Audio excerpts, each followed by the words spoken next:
Living with spinal muscular atrophy, or SMA, involves more than just weakened muscles. It brings a range of physical challenges that evolve over time. One of the most common, and often most visible, complications is scoliosis, or the abnormal curvature of the spine. But why does scoliosis develop in individuals with SMA? What does it mean for daily life, and how can it be managed? Let's explore this together. To start, scoliosis is a condition where the spine curves sideways in an S or C shape. While it can appear in otherwise healthy people, it's particularly common in individuals with neuromuscular conditions like SMA. Why? Because scoliosis is often linked to muscle imbalance. In SMA, the motor neurons responsible for muscle control are progressively lost.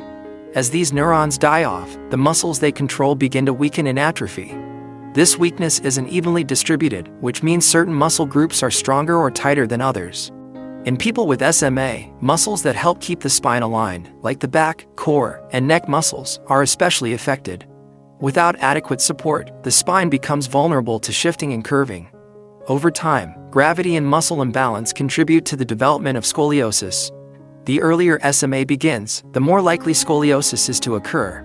That's why children with SMA type 1 or type 2, who may never achieve the ability to sit or walk independently, are at the greatest risk. For them, scoliosis often begins at a young age and progresses as they grow. Scoliosis doesn't just affect posture, it can impact almost every area of a person's health and daily life. As the spine curves, it can put pressure on the lungs, making breathing more difficult. It can also affect digestion, sleep, and the ability to sit comfortably.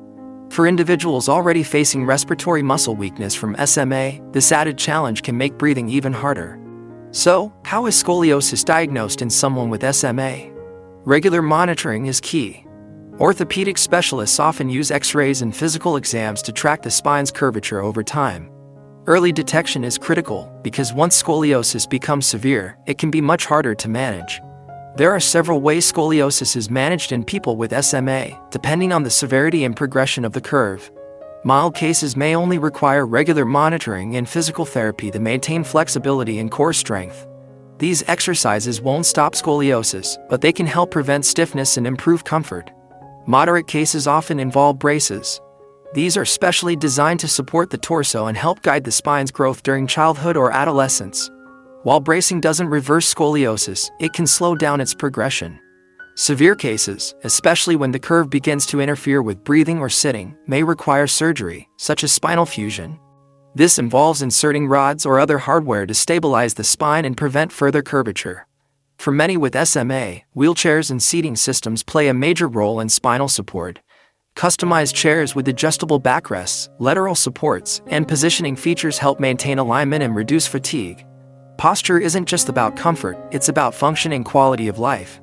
Now, with the rise of disease-modifying treatments like Spinraza, Zolgensma, and Evrysdi, we're beginning to see a shift in how scoliosis develops. These treatments are helping preserve motor function in younger patients, and early intervention could potentially delay or even reduce the risk of scoliosis. Still, treatment doesn't guarantee scoliosis won't happen. It remains a complex issue tied to long-term muscle health, bone growth, and genetics. Living with scoliosis isn't easy, but it's manageable.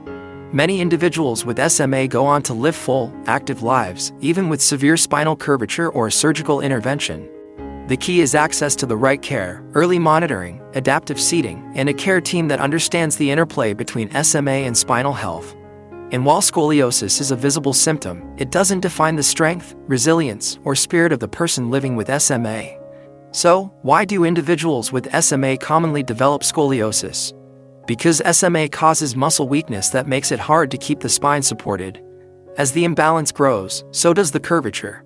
But with medical support, adaptive equipment, and early intervention, individuals with SMA can meet this challenge head-on. Thanks for tuning in. If you found this video helpful, give it a thumbs up, leave a comment below, and don't forget to subscribe for more content on living with SMA. Together, we can educate, support, and make a difference.